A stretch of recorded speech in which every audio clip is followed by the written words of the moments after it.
Alright, we're on hole number 9 of the fall major in the rookie division, Wednesday's qualifying round.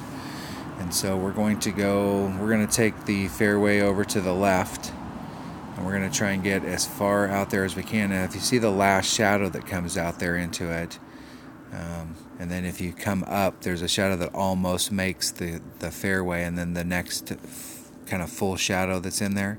We really kind of want to get out there about halfway in between that, and you're actually quite a ways away from the first shadow, the biggest one. If you can get out there, I doubt that you'd be able to get. We're in our minimum. From where I'm hitting, I'm in my minimum wood. So if you got out to those trees, you'd probably be in your, max long iron. So you could drop down a club, maybe get within your backbone range if you got out there to the trees. But we're going to come at this with a extra mile and a Titan, and we're going to go out there as far as we can. Now I know with a Titan, using the wind, that where I'll end up, I roll up towards the rough at the top of that hill, and then it kind of rolls back down a little. And I'm afraid that if I hit my normal shot with a 4-power ball, I might actually end up in that rough up there, and that's a long shot with a Nirvana, so I don't really want to do that shot. Alright, so let's go get our clubs. Maybe. Hole number 9. We're going to take an extra mile and a Guardian for sure, and we want to Tighten.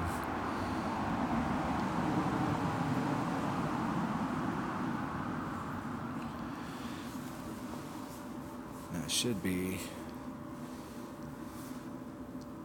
everything we need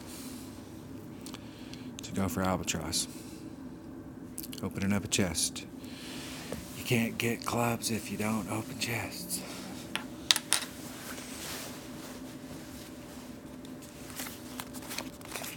There used to be an actual Golf Clash forum, which I'm not exactly sure why it shut down. I mean, we did get spammed. We did get spammed by the Asian college stuff. And we did have a couple members that wore tin hats, but for the most part, it was pretty good. I mean, it was a really good place for people to get up and start threads and talk about stuff.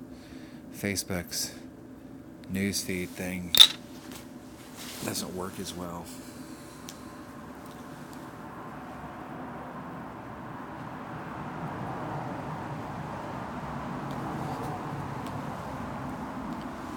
Alright. Our opponent looks like brought a Quasar. It is just a little shy. That's the thing about bringing balls. I mean, I know not everybody has better balls, but you got to save those better balls and hoard them until you start doing better in tournaments and you win some. But anytime you get balls, Titans and Kingmakers, hoard those suckers, because even a Katana right there would have got him extra distance and might have been able to clear those trees and made the second shot a lot better.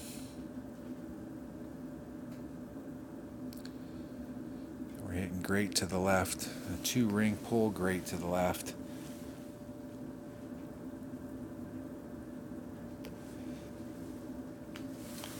There's a lot of room down here, so if you're doing overpower shots and you're putting on some right-hand curl or left-hand curl, whatever it is, you can go a little bit further that direction, because as soon as the ball hits the first bounce, it's going to head in that direction, so you can kind of hedge your bets a little. If you go right at it and you hit the perfect shot, it might actually be, you want it so that you can hit it great to the left or the right, and it still ends up perfect, especially on drives.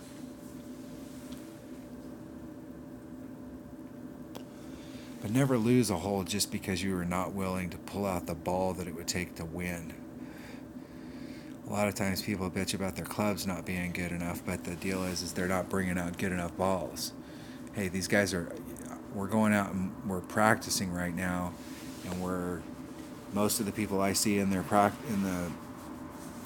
practicing are using really good balls. They're using the same ball they use in the tournament. So I may play with a Marlin, or I may play with a lower level ball if I can get away with it on that hole. But if in order to get an eagle, I've got to pull out a katana, then I'm going to pull out a katana.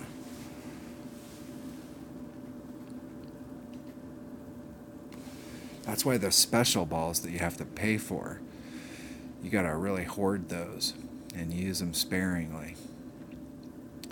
Just because they will work doesn't mean that they're necessarily the best ball. You may be able to achieve the same result with a cheaper ball and save that ball for a rainy day. And we almost made it. Almost got an albatross. We were that close.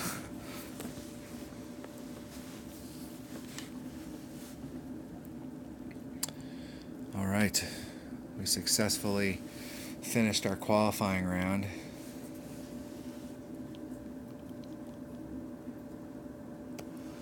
Not quite.